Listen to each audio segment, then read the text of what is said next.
जय महाराष्ट्र शिवसैनिकांनो, महाराष्ट्र म्हणजे छत्रपती शिवाजी महाराजांच्या विचारातून निर्माण झालेल्या स्वाभिमानाचा हुंकार आहे। ही ती भूमी आहे जिथे अन्यायाविरोधात माना झुकवल्या जात नाहीत तर छातीडोकपणे संघर्ष केला जातो। आज महाराष्ट्राच्या राजकीय पटलावर जो अभूतपूर्व आणि ऐतिहासिक सत्ता संघर्ष पाहायला मिळत आहे तो केवळ दोन राजकीय पक्षामधील किंवा दोन गटामधील सत्तेची खुर्ची मिळवण्यासाठीचा लढा उरलेला नाही, तर हा लढा आता थेट बनला आहे निष्ठाविरोध गद्दारी, मूल्याची जपणूक विरोध सत्तेचा लालसा आणि संविधानाचा आत्माविरुद्ध राजकीय मनमानी।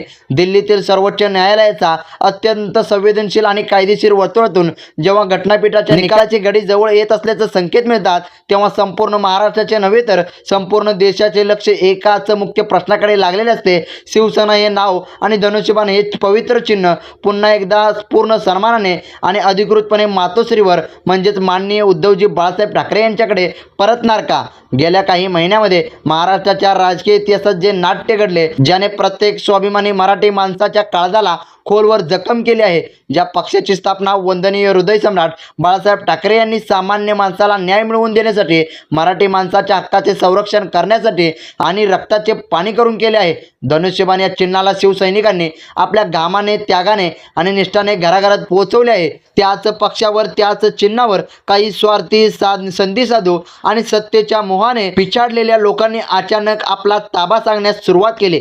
परंतु इतिहास साक्षी आहे की सत्तेच्या ताकदीवर, कागदपत्री बहुमताच्या जोरावर किंवा पैशाच्या बळावर तुम्ही पदे मिळवू शकता, तात्पुरती सत्ता मिळवू शकता, पण जनतेच्या मनातील अढळ श्रद्धा आणि प्रेम, निष्ठा कधीही विकत घेऊ शकत नाही। या संपूर्ण राजकीय वादळात उद्धव ठाकरे यांनी दाखवलेला संयम, शांतता आणि खंबीर महाराष्ट्राच्या इतिहासात सुवर्णाक्षरांनी जाण्याजोगा आहे।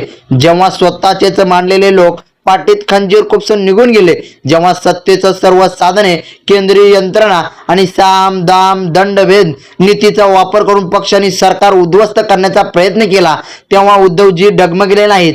त्यांनी सत्तेची कोणतीही लाचारी पत्करली नाही। कोणत्याही पदाचा मोह न बाळगता अत्यंत स्वाभिमानाने आणि ताठ मानेने त्यांनी वर्षा बंगला सोडला आणि थेट जनतेच्या दरबारात जाऊन उभे राहिले।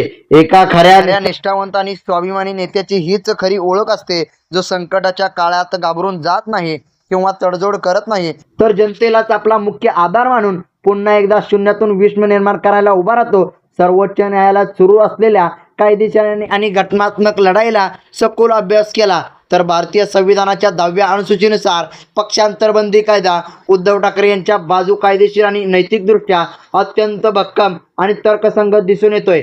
लोकशाहीत निवडून आलेल्या प्रतिनिधी म्हणजेच आमदार किंवा खासदार हे पक्षाचे केवळ प्रतिनिधी असतात, ते स्वतःच्या म्हणजे संपूर्ण राजकीय पक्ष कधीही असू शकत नाहीत। आमदारांचे बहुमत म्हणजे पक्ष नव्हे, विधिमंडळ पक्ष आणि मूळ राजकीय पक्ष या दोन पूर्णपणे वेगळ्या गोष्टी आहेत।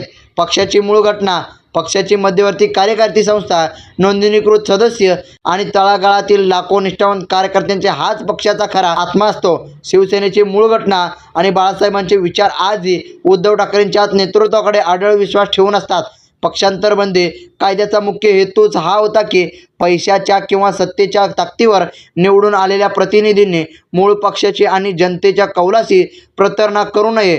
त्यामुळे सर्वोच्च न्यायालयाचे घटनापीठ जेव्हा संविधानाच्या मूळ भावनेच्या आणि कायद्याच्या चौकटीचा विचार करून निर्णय देईल तेव्हा बंडखोर गटाला मूळ राजकीय पक्ष म्हणून मान्यता देणे कायदेशीरदृष्ट्या अशक्यप्राय ठरेल। दुसऱ्या बाजूला दिल्लीतील कायदेशीर हालचालीचा रोख आणि घटनापीठातील युक्तिवाद पाहून सत्ताधारी गटाच्या गोटात प्रचंड अस्वस्थता, घाबरट आणि चिंतेचं सावट पसरलं आहे। कालपर्यंत जे नेते सत्तेच्या अहंकारात गुरमीत आणि आक्रमकपणे बोलत होते त्यांच्या चेहऱ्यावर आता स्पष्टपणे पश्चातापाची आणि पराभवाची सावली दिसत आहे। जर सर्वोच्च न्यायालयाने 10व्या अनुसूचीची कडक अंमलबजावणी करणारा निर्णय दिला तर अपात्रतेच्या कारवाईपासून वाचवण्यासाठी बंडखोर गटाला आपला गट दुसऱ्या एखाद्या राष्ट्रीय पक्षात विलीन करण्याशिवाय दुसरा कोणताही कायदेशीर मार्ग उरणार नाही। आणि जर त्यांनी विलीनीकरण केलं तर त्यांच्या स्वतःची राजकीय ओळख, स्वाभिमान आणि अस्तित्व नेहमीसाठी संपुष्टात येईल। ज्या बाळासाहेबांच्या विचारांचे नाव घेऊन ज्यांनी बंड केले त्याच बाळासाहेबांच्या पक्षाची ओळख दुसऱ्या पक्षात विलीन करण्याची नामुष्की त्यांच्यावर आली तर महाराष्ट्राची जनता त्यांना कधीही माफ करणार नाही। हेच ते विलीनीकरणाचे संकट आणि अपात्रतेची टांगती तलवार ज्याने आज सत्ताधाऱ्यांच्या आमदारांची झोप उडवलेली आहे। कायदेशीर लढाई एका बाजूला असली तरी लोकशाहीतील सर्वात मोठे न्यायालय हे जनतेच्या न्यायालय असते। आज महाराष्ट्रातील जनतेचा रोष आणि तीव्र संताप स्पष्टपणे पाहायला मिळत आहे. महाराष्ट्र हा नेहमीच निष्ठेचा कदर करणारा आणि गद्दारी करणाऱ्या धुळीस मिळवणारा प्रांत राहिला आहे. आज महाराष्ट्राच्या कानाकोपऱ्यात, खेड्यापाड्यात आणि शहरामध्ये उद्धव ठाकरेबद्दलची प्रेमाची, आदरयुक्त, सहानुभूतीची आणि निष्ठेची प्रचंड लाट उसळली आहे. उद्धवजींनी महाराष्ट्राचे मुख्यमंत्री असताना, विशेषतः कोविडच्या जागतिक संकटाच्या काळात प्रत्येक नागरिकांची ज्या प्रकारे एका कुटुंबप्रमुखाच्या नात्याने काळजी घेतली, ती माणुसकी, ती आपुलकी आणि तो संयम महाराष्ट्रातील प्रत्येक कुटुंब कधीही विसरू शकत नाही. जेव्हा संपूर्ण जग भीतीच्या सावटाखाली होते, तेव्हा उद्धव ठाकरेंचा संवाद महाराष्ट्रातील घराघरात धीर आणि विश्वास देऊन द्यायचा. हीच ती जनतेची जोडलेली रेशमी नाळ आहे, जी आजच्या राजकीय वादळात अधिकच घट्ट मजबूत झाली आहे. उद्धव ठाकरेंचा हा संघर्ष केवळ स्वतःच्या पक्षाचे नाव किंवा चिन्ह वाचवण्याचा लढा नाही, तर तो महाराष्ट्राच्या स्वाभिमानाचा आणि अस्मितेचा लढा आहे.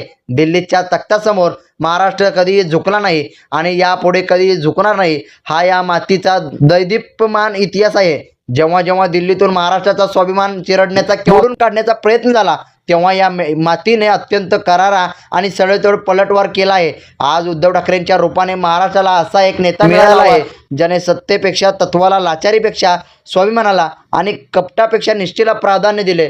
त्यांनी संपूर्ण देशाला दाखवून दिले की पदे येतात, पदे जातात, सत्ता येते, सत्ता जाते, पण निष्ठा, प्रामाणिकपणा आणि लोकांचे मिळवलेले प्रेम हीच खरी आणि कायमस्वरूपी संपत्ती असते. आता सर्वोच्च न्यायालयातील या प्रकरणाचा अंतिम निकाल अत्यंत जवळ आला आहे. हा निकाल केवळ पक्षाच्या भवितव्याचा निर्णय नसेल, तर भारतातील लोकशाही जिवंत राहणार की सत्तेच्या जोरावर संविधानाला पायदळी तुडवले जाणार याचा ऐतिहासिक निवाडा असेल.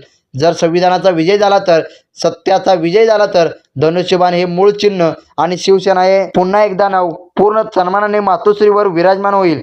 हा विजय केवळ उद्धव ठाकरेंचा किंवा एका पक्षाचा नसेल, तर तो विजय महाराष्ट्रातील प्रत्येक निष्ठावंत शिवसैनिकांचा असेल, संविधानावर निष्ठा ठेवणाऱ्या प्रत्येक सुजाण नागरिकाचा असेल आणि गद्दारी विरोधात पेटून उठणाऱ्या प्रत्येक स्वाभिमानाचा मराठी माणसाचा असेल. शेवटी लोकशाहीत सर्वोच्च सत्ता ही जनतेच्या हातातच असते. जेव्हा ठाकरे आगामी निवडणुकीची वेळ येईल, तेव्हा महाराष्ट्रातील जनता आपल्या मताच्या एका एका थेंबातून या सर्व राजकीय अन्यायाचा, कपटाचा आणि विश्वासघाताचा हिशोब चुकता करेल. सत्याचा मार्ग कठीण असू शकतो, संघर्षाचा रस्ता अत्यंत खडतर आणि काट्याकुट्याचा असू शकतो, परंतु अंतिम विजय हा नेहमी सत्याचाच होतो. उद्धव ठाकरेंच्या खंबीर नेतृत्वाखाली ही निष्ठेची वज्रमुठ आगामी काळात अधिक घट्ट होईल आणि महाराष्ट्राच्या राजकीय इतिहासात हा संघर्ष सुवर्णाक्षराने अमर राहील. तर मंडळी, तुम्हाला काय वाटतंय? खरंच उद्धव ठाकरे यांच्या पक्षाला शिवसेना पक्ष आणि धनुष्यबाण चिन्ह हे खरंच मिळेल का? आणि त्याचबरोबर एकनाथ शिंदे यांच्या पक्षाकडून धनुष्यबाण चिन्ह आणि पक्षाचं नाव पूर्णपणे उद्धव ठाकरे यांच्या पक्षाकडे जाईल का? हे तुम्ही कमेंट बॉक्समध्ये नक्की लिहा. आणि तुम्ही जर खरंच उद्धव बाळासाहेब ठाकरे यांच्या पक्षाचे कट्टर कार्यकर्ता असाल, तर आपल्या चॅनलला सबस्क्राईब करून बेल आयकॉन दाबायला विसरू नका. आणि त्याचबरोबर कमेंट बॉक्समध्ये जय महाराष्ट्र, मी शिवसैनिक आणि तुमच्या जिल्ह्याचं नाव कमेंट करायला अजिबात विसरू नका. आणि त्याचबरोबर तुम्ही जर एकनाथ शिंदे यांचे समर्थक असाल, तर मी एकनाथ शिंदे यांचा समर्थक असं सुद्धा बोलायला विसरू नका. धन्यवाद. जय हिंद, जय महाराष्ट्र.